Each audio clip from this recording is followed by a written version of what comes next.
Today's episode is brought to you with the support of the Brain Collective in Harrogate. They're a brilliant team who specialise in helping people understand how their brains are functioning and how to optimise mental well-being. They work with everything from focus and sleep to stress and resilience, using gentle, non-invasive techniques like neurofeedback and brain mapping. What I love about it is that it's not about labels or diagnosis, it's about understanding your brain and what it needs to thrive. I've had the pleasure of speaking with people who've worked with them, and the feedback is always the same. They say they're supportive, empowering and eye-opening.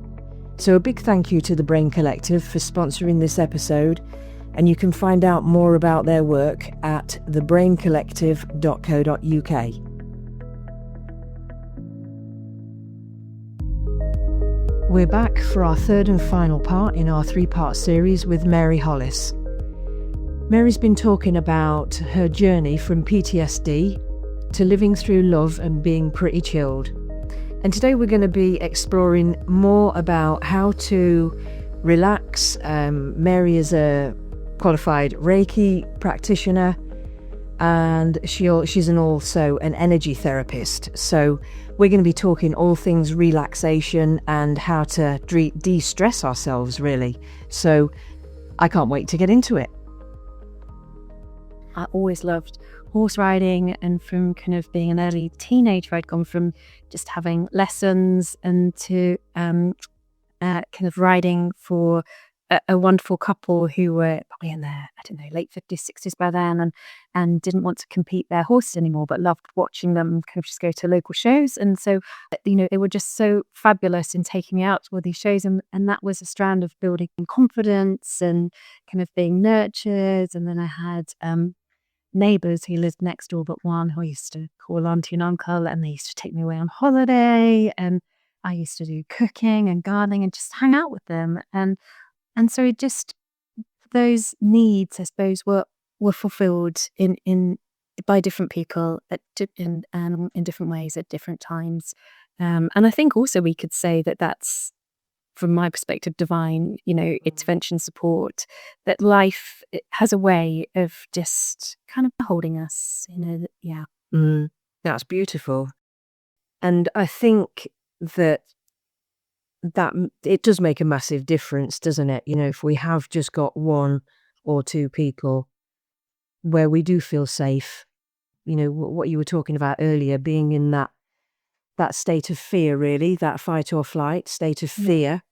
It's finding, and we were talking about being confident in different scenarios, which I think is, to me, it's where we feel safer, we can be more confident. Yes. Yes, absolutely.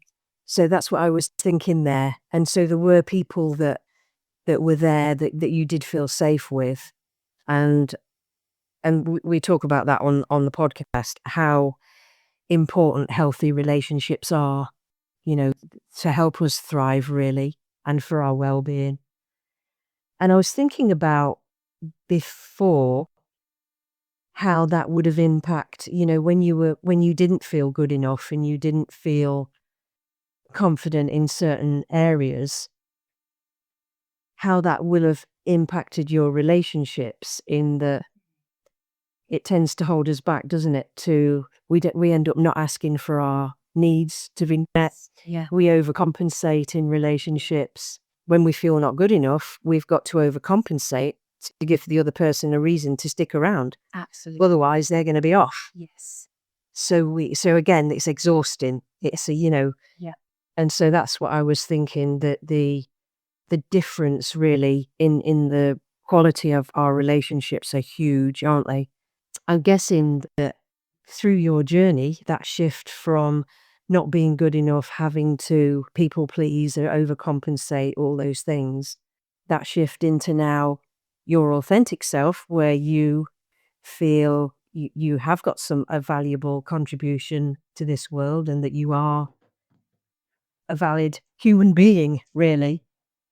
So I'm just wondering how that has impacted your current relationship, because what I'm thinking is that you now expect a little bit more for yourself, that you're no longer in that state of exhaustion, working hard in relationships in the way that you were. Yeah, it's really interesting that you mentioned that there, because I think absolutely I've noticed that. And also friends of mine who do similar work notice the same, that relationships change as we do more kind of work on ourselves, healing on ourselves, that things start to shift and people in our lives shift. Some people who've been in our lives will kind of go out of our lives, and new people will come in who reflect the new vibration that we're on. And I've noticed that in all areas of my life. So with work, I went from a role which I thought I loved, but I realized I was working very, very hard for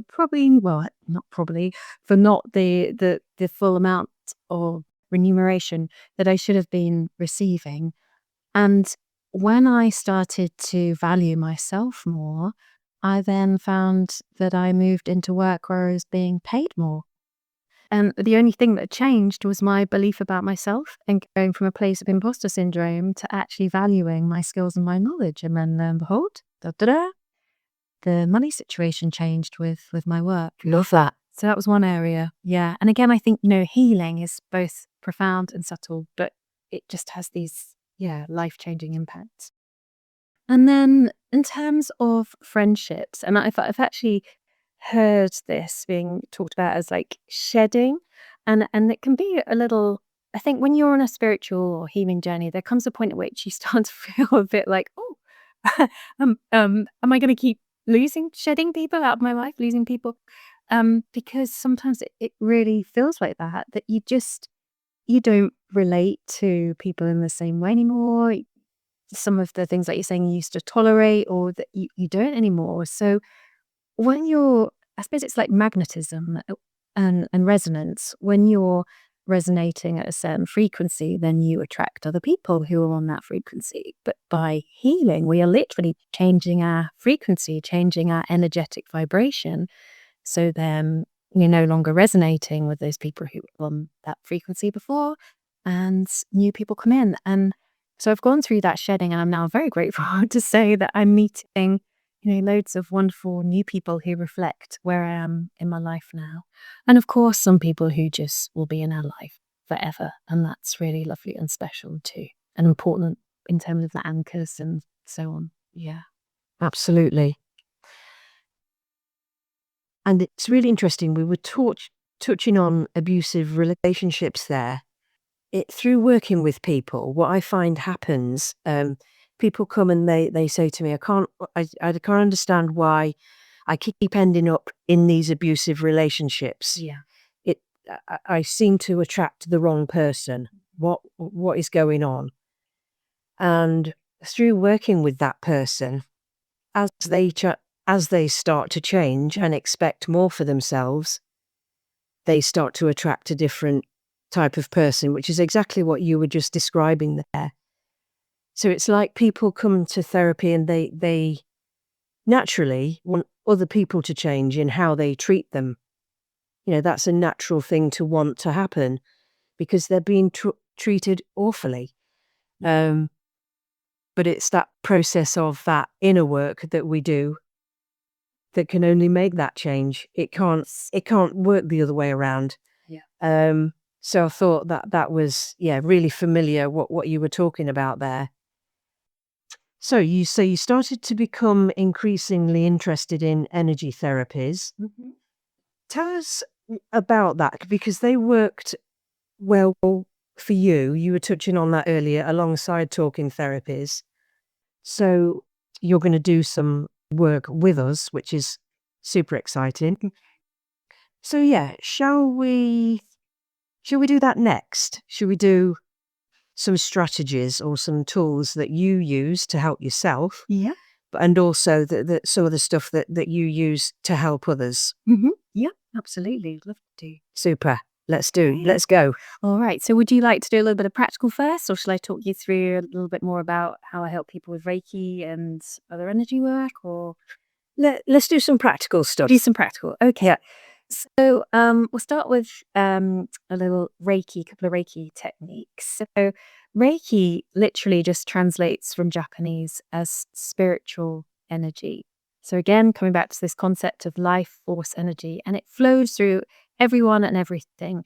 But what tends to happen in our human experience is we get we can never be completely cut off from it, but almost like the clouds coming over the sun. And it kind of dulls that that light, that our ability to see or feel that inner light. So Reiki is a method, one of many methods that just helps us reawaken to that spiritual energy by actually feeling it, having a tangible experience, which is unique to everyone. So some people, when they start to open to spiritual energy, to Reiki, may start to see colors or feel heat in their hands or other parts of the body, particularly around our chakras, or tingling. And during a Reiki treatment, that's really common for those things. Or I always take it as a compliment if people fall asleep, because it can be really relaxing and people kind of go into like a deep meditative, almost like hypnotic state. But we can also just use Reiki in our daily life. So it doesn't have to be a full-on treatment. Something you learn when in your first level of training with Reiki is how to use Reiki on yourself.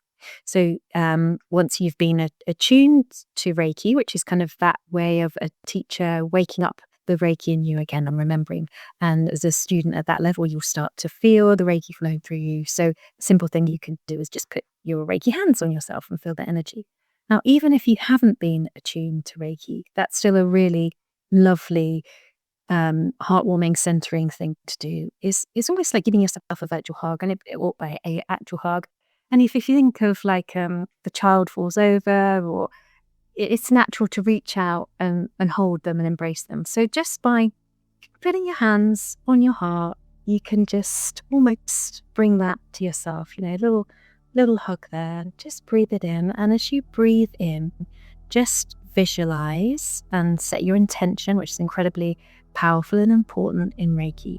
So set your intention that you are breathing in this love, this light, this energy. It's flowing through you on your in-breath, flowing up your hands and into your heart.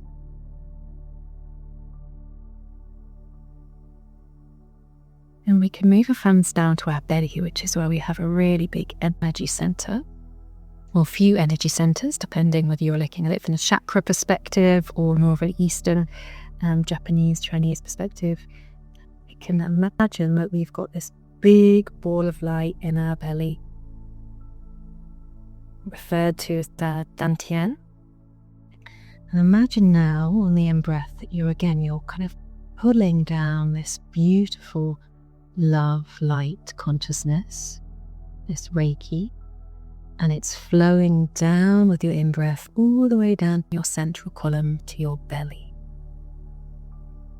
As we breathe in, it's like we're dropping our mind, our thinking mind, down into our body, becoming really grounded and centered.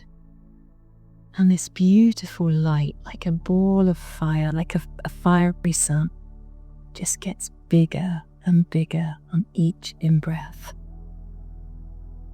And on the out-breath, we can now start to release that energy around our body, imagining it flowing through all of our circuits and systems, filling every single cell with this beautiful warmth, this light, this energy. You can just get into a really lovely, gentle, natural rhythm with that. Breathing in this love, this light on the in-breath, flowing it down to your belly. And then on the out-breath, allowing it to spread throughout your body and beyond. You can now start to flow this energy out into the room you're in, and out throughout the universe if you want it to. There are no limits to this expanded state of self, this love. And then when you're ready, just taking a big in-breath and coming back.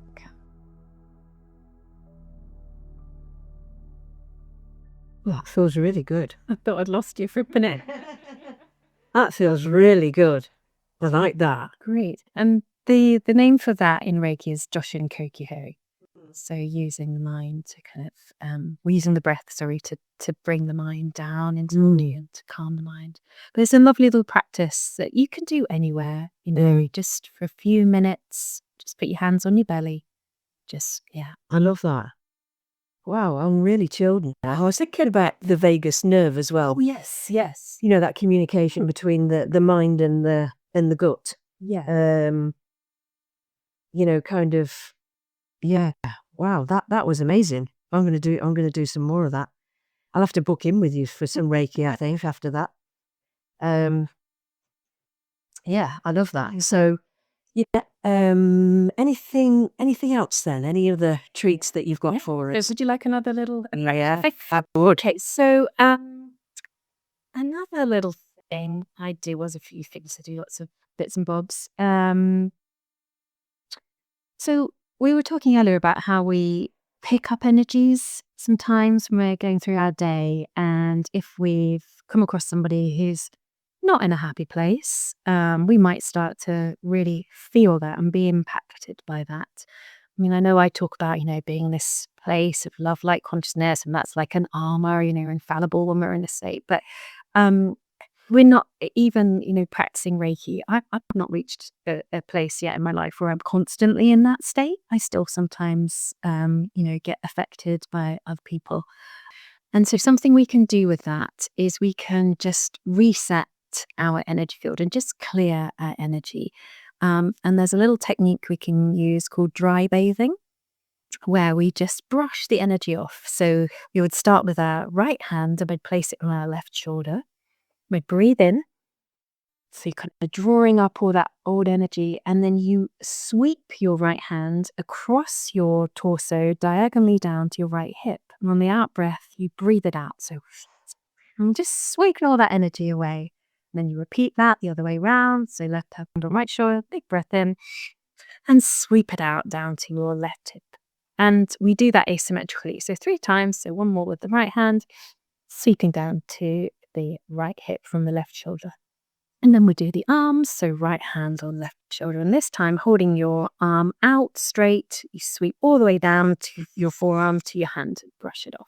And with this again, using intention. So really setting your intention that you're sweeping out. And it could be something specific. Maybe you've just had a bit of bad news or something, or, someone nearly drove into your car in the car park, whatever it is, but you're just going to set your attention, you're sweeping that out. So you do 3 sweeps down the arm as well. And that's called Ken Yokoho, so dry bathing technique, which is a much easier technique than Misogi, which is the full-on kind of bathing technique in freezing cold waterfalls, which is a very a traditional spiritual practice in Japan. Just a quick pause in the episode to let you know about something special. If you're enjoying these conversations, you'll love what's waiting for you over on the brand new Member Vaults page. You'll find free downloads, bonus podcast episodes, and a chance to explore my VIP club. A supportive space packed with exclusive resources. We'll have monthly Zoom sessions or online video sessions, and a private podcast feed just for members. So head over to angelineht.co.uk to dive in. So that's angelineht.co.uk. Everything's in one place, and it's all made with you in mind. Okay, now back to the episode. Yeah, I mean, I heard about the science for the cold water. I mean, we hear this all the time, don't we? The benefits of that is really good for mental health. And there's lots of science of why that is, that cold water on our mental well-being. So that makes complete sense. I really like the idea of that. I really like what I was feeling there is that just more awareness of my body. Yeah. And I guess that in itself is powerful, because when we become more in tune with ourselves in every way, really, in the way that we think and feel, is powerful, obviously. But I think if we're more in tune with our body as well, we're more likely to live the 6 pillars of living medicine, we're more likely to treat it in a way that's going to be helpful and refueling ourselves. So that's what I was thinking there, that it's just making me more aware of my body there. So really cool. I'm definitely gonna be practicing those 2 things. That sounded felt really good. Should I share one more? Yeah. Have you got more? Oh yeah. So this one's a little bit different. So this is more, I suppose, from using visualization and intention. I also love working with guided meditation, and I'll be training with hypnotherapy as well as part of my psychotherapy training. I'm going to be doing both together. So yeah, using guided journeying for people is also very powerful and has been for me. And when we were talking earlier about, life experiences as we're growing up, and how that impacts us, I think you used the term developmental trauma. So just recognizing that sometimes those kind of old stories and patterns are still playing out in our adult life, and how we can connect back to our inner child. And just sometimes by just consciously bringing that to awareness, by maybe I like to perhaps put my inner child on my lap or invite them to come sit on my lap if I'm in a situation where I feel I'm getting a bit triggered or a bit scared. I might just think, this is kind of little Mary here, younger Mary getting a bit uncomfortable. So yeah, imagining that I've got my, 8-year-old self sat on my lap and I'm just giving them a little bit of a hug or holding their hand or just telling them how wonderful they are and how everything's going to be okay and that they're safe and loved and supported. And that can just help bring us back to that place in our adult selves where we're like, okay, we've got this. And just like earlier when I was talking about the bull, I suppose another part of our, sub-personality set, our inner child and how we relate to and manage that. So yeah, I find that helpful. That's beautiful, because we want that for all children, don't we? We want them to feel safe, loved, validated, that they belong, all the basic human needs that we have. And I think that that's helpful to think about it in terms of another child or another person, because we'll often offer that self-compassion, that compassion to others more easily than we do ourselves, don't we? Yeah. Because if we have had those experiences, we do develop these beliefs about ourselves that are simply not true. But when we think about it in those terms, when is it okay ever for an adult, but especially a child, to feel not good enough, or that what they have to bring is not valid, or any of those things really that lots of people struggle with in feeling not good enough. And we talk about social media and the influence that the comparison culture that's developed. I think that it makes it difficult sometimes for us to feel good enough, because there's a culture of comparison now, isn't there, with especially with social media. Yeah, and this thing of like self-love, I think in the West we've been very miseducated about that. That we're taught that it's selfish to kind of prioritize ourselves or to be loving and to ourselves, or it's seen as like arrogance, and it's just not true. I think Eastern culture has maintained, thankfully, more of that understanding of the importance of being compassionate and loving to yourself, and how that enables you then to spread that out to other people. And why should we be any different? The way you are treating other people also needs to be reflected in the way that we're treating ourselves. And if we show compassion and love to ourselves, we're much more likely to be able to show up in a happy, calm, pleasant way. Absolutely. So to the contrary of that, we're running around trying to achieve, trying to please, trying to blah, blah, blah. And we end up with burnout. And so, what you're describing there is we are energetic beings that you were describing earlier. And we need to recharge our batteries. We're not just an outgoing, endless source. we do need to recharge our batteries, and what you were working through with us there are a few things that are just powerful, simple little things that we can all grab a few minutes here and there to do throughout our day. So thank you for sharing those few little tricks there. That was wonderful. Pleasure. Anything else then that you want to include for today? Anything else that you want our listeners to be? I think maybe just recapping and share with people my belief now, my understanding through my own experiences that we really can heal through anything. And that intention is just a really big part of that. Just setting our mind to that belief that we can. And for me, finding other people, inspirational people. I know we both love Louise Hay and Mel Robbins. I'm really into her now, her work. Just seeing other people in life who've gone through really challenging circumstances and gone on to heal through those and be really influential and inspirational to other people who are living through stuff. And I think that finding people like Louise and Mel just really gave me hope and belief that it's okay to be our true selves. That I suppose, like, I always used to think, in life, to be successful, I would have had to have been a grade A student and this and that. And here goes the imposter syndrome again. And then realizing that people who I absolutely respect and look up to and admire for what they do have maybe in their past been alcoholics or, nearly bankrupt or had broken relationships or survivors of abuse, or think, aha, I can see myself in that. And I think all of us actually can.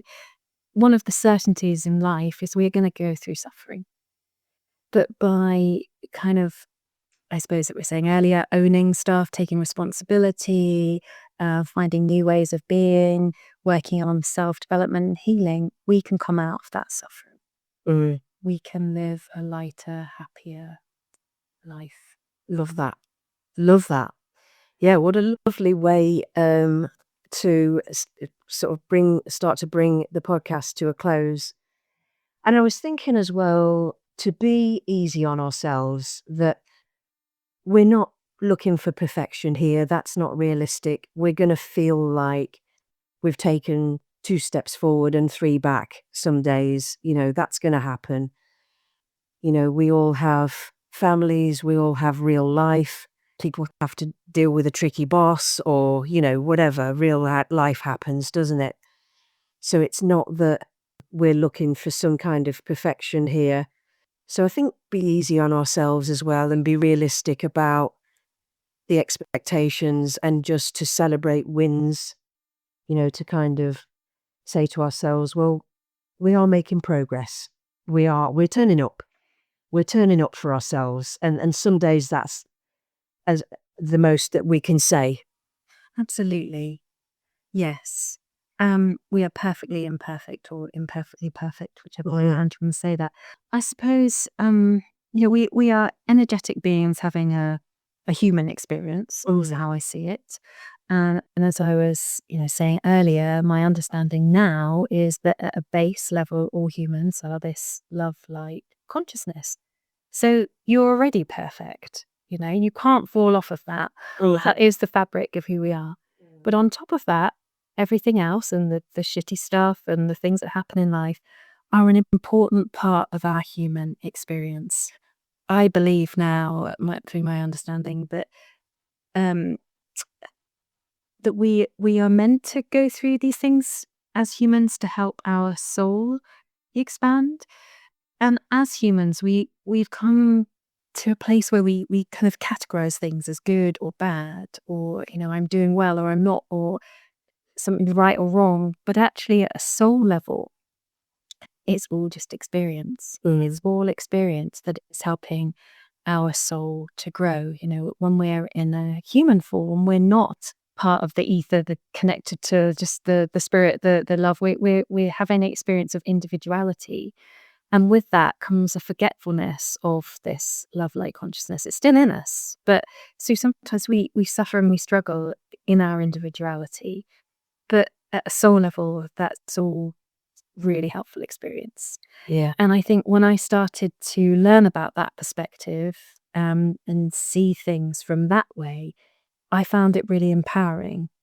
That rather than being a victim of my circumstances, that what if I had actually signed up to some of the stuff to help me grow as a soul? And what if in this lifetime I've signed up to want to learn about, for example, unconditional love?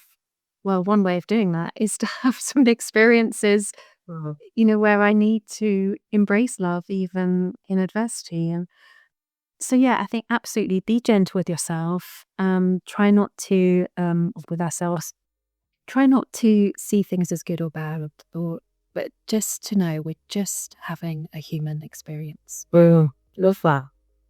Love that. Thank you so much for joining us today. And your story is incredible. It is inspirational. It does show that people can heal. And thank you for those couple of powerful little tricks as well that you did with us, or little strategies, if you like, to put in our toolbox. It's been an absolute pleasure. I knew I'd enjoy this from our previous conversation. You have got a lovely light about you, a lovely way about you.